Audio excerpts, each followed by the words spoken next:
është një dua atje Allah na mëson, Rabbana atina ma wa'adtana ala rusulika wa la tukhzina yawm al-qiyamah. Zoti jon, na jep atë me cilën ju ke premtu pejgamberve. Mos na zhgënje. Mos na zhgënje. Na jep në ditën e gjykimit, mos na zhgënje. Na jep atë me cilën ne jo ke premtu pejgamberve. Çka është ajo që u ka premtu pejgamberve?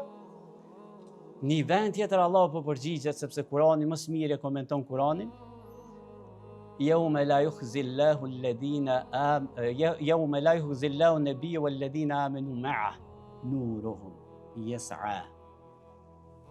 Allahu në ditën pra kur Allahu nuk do t'i zhgënjej, nuk do t'a zhgënjej pejgamberit dhe besimtarët të cilët ishin me të, kur drita e tyre ec me të, para tyre o bjejmanihim, dhe nga e djathta e tyre.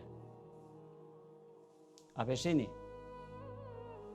Me qka mos me na zhgënju Zoti, me na unë ditën e gjykimit, përse ko ka rëndësishme drita e gjykimit, drita në ditën e gjykimit, sa që Allah po thot ka me thonë besimtarët, Rabbena atmim lana nurena, Zoti ju na e forco që dritë, na bët vazhdueshme që dritë, na e bët tamam që dritë, na bët që me na qu deri në vendin ku duhet, sepse rruga prej ringjallës, prej varrit deri tek dera e xhenetit është rrugë gjatë.